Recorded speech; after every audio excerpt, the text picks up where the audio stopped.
Like all Shaktiyam practices and spiritual energy practices in general, the meditative state is a more effective way of becoming aware and controlling the spiritual energies. Spiritual energy is the term I use for chi, prana, Shakti. There are many different names around the world for these energies. Life force is a very common one as well. Okay, I start the Meridian self-treatment here by tracing periodically through the conception vessel and then up into the brain and down the spinal cord, which is my perspective. It's a lot of discrepancy of the internal pathways of vessels and meridians. At the bottom of the spinal cord, I switch over into the governing vessel, and I cycle through these two. Once I get to the mouth, I go into the hollow organs of the body and run the energy through it, and then connect back to the conception vessel. This cycling is believed to help charge the vessels and harmonize them, to prepare them to fuel changes that occur as the meridians are traced.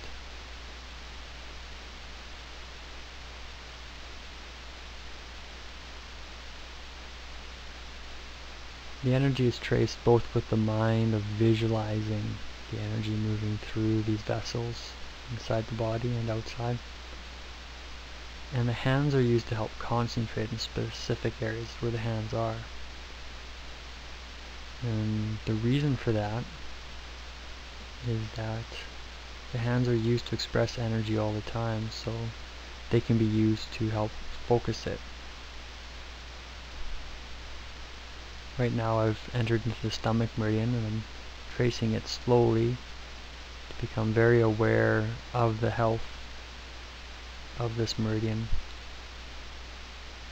Do a very thorough job to have optimal results for this study.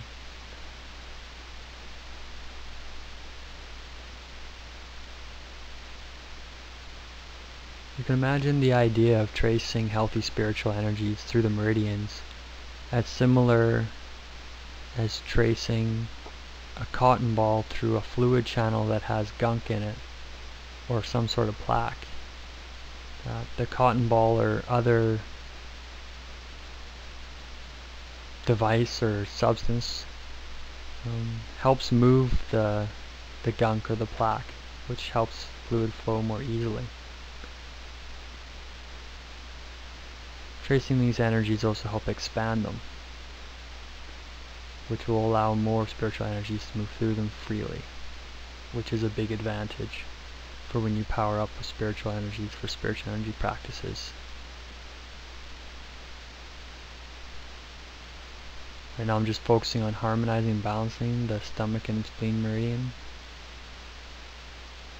together because they believe to work together closely. And right now I'm starting to trace healthy spiritual energies through the lung meridian.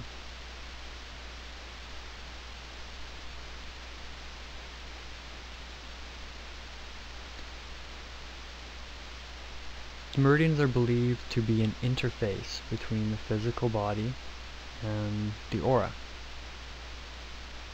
This interface is believed to be electromagnetic, described in great detail in one of my books. I still have to finish. It may be published by the time this article is published, but you'll have to check my website to see for sure.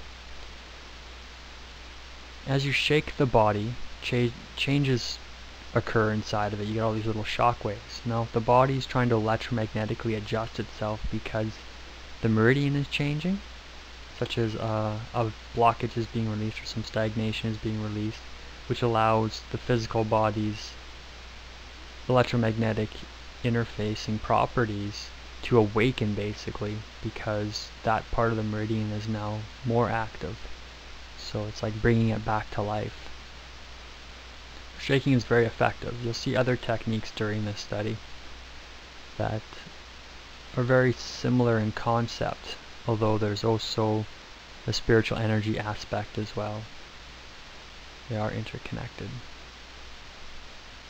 Just finished tracing the large intestinal meridian, which is paired with the lung meridian. I'm just holding the point here at the end, helping to draw energy through it.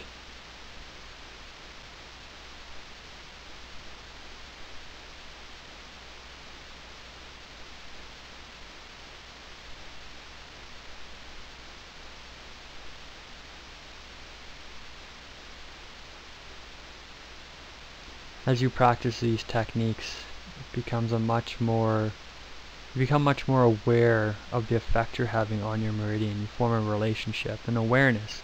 It's like if you focus on your back, parts of your back, long enough, you'll become more and more aware of those parts.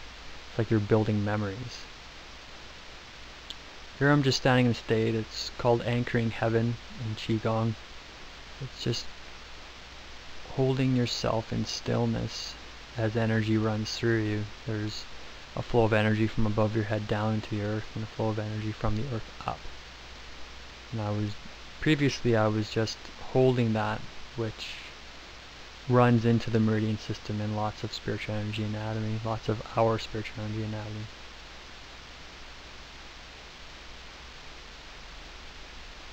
Much too complicated to study at this point in time. But it intuitively happened, so that's to be honored for the study, because Shaktiyam and spiritual energy practices in general rely heavily on intuition to optimize the techniques, because our intuition is very interconnected to our extrasensory perception. Some would even say they're the same thing. I don't think they're the same thing personally. I do think they're very interconnected, though, very related. And sometimes it's hard to tell if it's intuition or extrasensory perception. Can't see what I'm doing here right now because I'm standing. I'm a giant, apparently. I was holding energy into my bladder meridian, and I was just holding it there for a bit. I believe I was working hard at these times, so it's probably just helping to harmonize it before I trace it. Bring it into balance for left and right. You can see I'm using more of my mind to get down my back there than my hands. Although the position of the hands do not have to be right over the meridian to help sustain that energy.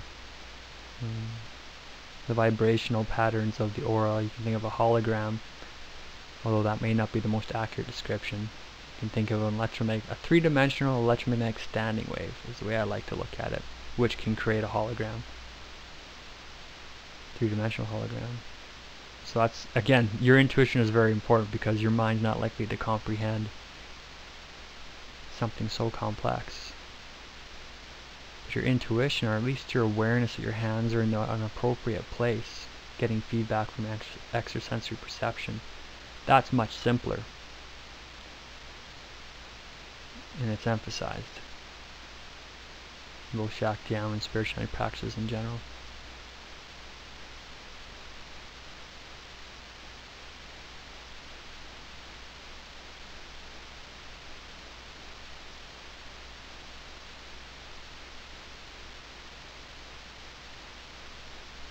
Quality before quantity, I always say. Spending some time here making sure that bladder meridian's done well.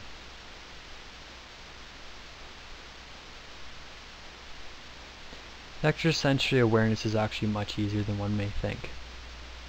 It does take some time to develop, but once you develop it, with diligence really, it's like developing a muscle or a memory in your brain. It's a little more difficult. But once you get the hang of it, then it becomes just as easy. Or at least easier. So I'm coming up to Kidney Meridian here, and I'm finding some points that probably are exhausted. But by helping to move the energy through, harmonize and stabilize the meridian and the meridian pairs, focusing on some points here very close to the heart chakra. I think it's conception vessel 17. Some of you might know that the parts of the body around chakras are special because of that concentrated spiritual energy that is often there. In the case of somebody who practices spiritual energy practices, often or frequently, that becomes even more significant because their spiritual energy anatomy is more active, stronger, so the interfacing is more significant.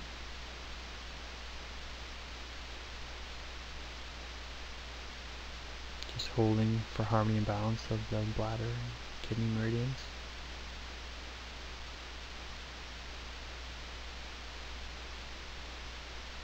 holding some space here. Kind of like a powering up type of concept from holding a ball of light. Helping to fuel the changes that have occurred so far. I don't remember specifically. Maybe I'm saying something there. You can see I'm speaking. That doing harmonizing and balancing of the entire meridian system done so far is a good idea because we're halfway through, and that's probably is what I'm doing because we are halfway through, and that's our standard teaching in Shaktiyama. And once the whole system, or at least half the system, is balanced and harmonized, it creates a better opportunity for health and performance to increase for the other ones.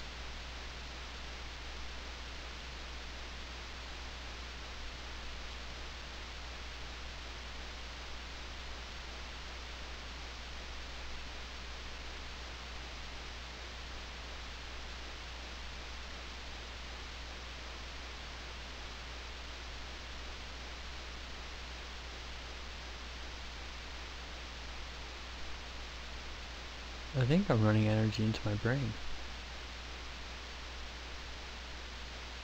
Well, actually I'm probably returning to the bladder meridian. I just need some extra attention. Maybe the kidneys, which is closely associated with the bladder and kidney meridians.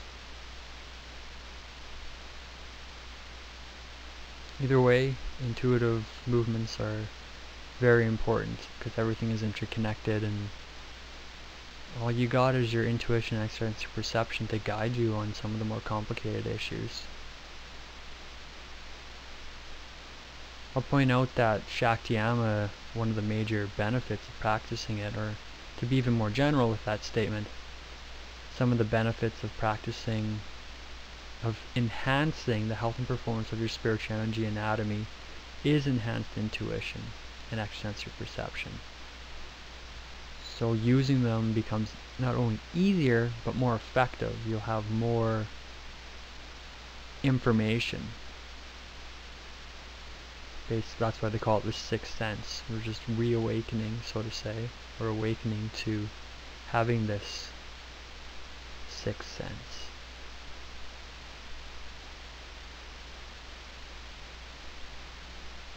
So like I said earlier, we're now tracing the heart meridian, which is what the routine is. Just got a little sidetracked is the wrong word. Got a little extra work to do to ensure optimal results at bladder meridian or kidneys. You see another one of those techniques. So I've shaken the arm before. This one is more like a brushing and a rubbing. And it's very similar effect. Except now you're using concentrated energy and physical vibration to help move stuff and pressure. Just pulsating energy, spiritual energies over an area can help break up blockages, which is usually done when it's not as physically based. Like you're not trying to break up a physical pattern, you're trying to break up a pocket of energy that just collected somewhere. Which is a complex issue to discuss in my books, specifically the spiritual energy reality.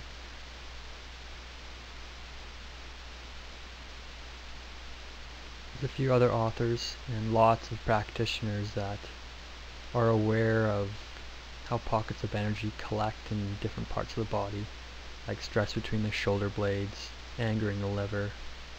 Traditional Chinese medicine has put a lot of work into trying to understand that. It's a complex situation because we're all different. And emotions and thoughts are quite complex.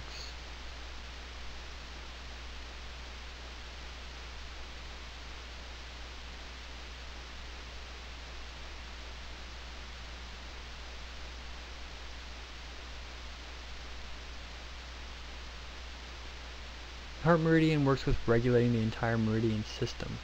You can see I'm working with it more on an energetic level on that right arm. I was tracing and brushing it more on the top, flicking it, like sending energy shock waves through the channel. I tend to remember that it was more of a resonance inside the meridian I was trying to do, probably helping to anchor and stabilize a new type of energy, which makes sense. I discussed in the sources of error in the article reasons why I would be doing such a thing. I don't actually comment directly on the flicking of the heart meridian, but being in that room for the first time, it was a healing clinic, so there'd be energies there that I'd be interested in integrating with. And the heart meridian, since it helps regulate the entire meridian system, would play a key role in bringing in and stabilizing, integrating with new energies. So, just working a bit there with the small intestinal meridian, same concept as just described, since it is paired with the heart meridian. More distributes spiritual energies to the rest of the meridian system than regulating the meridian system. Seems to be a pattern with absorption and distribution when you get into meridian pairs. One is more for absorbing, the other is more for distributing. And that's outside the physical body. Inside the physical body, the meridians seem more like, I use the analogy of fluorescent lights. The energy creates a standing wave within the meridian, and then that standing wave creates a secondary field within the body. And all the meridians work together to help stabilize this internal aura, so to say. And this internal aura also is interfaced electromagnetically with physical structures. As I work with a little bit of physical structure there in the elbow, it's probably a pocket of energy in the elbow. Joints seem to be places where energy does accumulate.